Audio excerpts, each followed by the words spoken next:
Hello everybody! Magandang buhay sa ating lahat. Magandang umaga, tanghali, gabi. Saan man kayo dakang ng mundo. Ayan. Good morning! Ayan. Nagluluto tayo guys ng ating breakfast for today's video. Ayan guys. Importante ang breakfast in the morning. So, don't skip breakfast guys. Yan ang pinaka-importante sa lahat para tayo ay malakas maghapon. Yan ang importante na meal na madaling. Ayun guys, ang ating simpleng pagkain for today's day.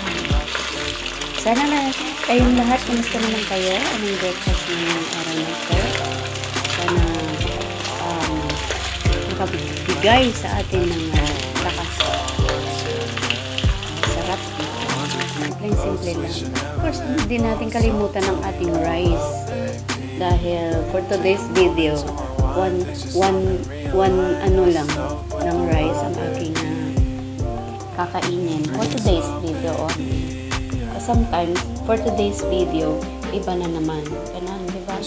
Ang tao is nagbabago according to people, the science. Ang tao talaga, parang weather, nagbabago yan. So, ayan na nga.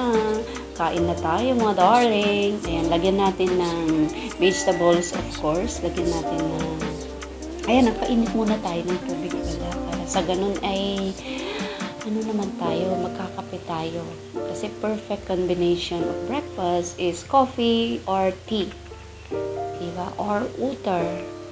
Ayan, meron ng ano. So, ayan na nga guys, ang aking breakfast. Marami na siya. May cut cucumber na siya, egg and ham, and meron din tayong minatamis dyan. Diba? Have a nice day guys. Maging productive ang ating day today. At laging tatandaan, laging magpasalamat bago kumain, pagkatapos kumain, at sa maghapon. Bago matulog, magpasalamat at manalangin. Thank you very much and I will see you on my next vlog. Thank you.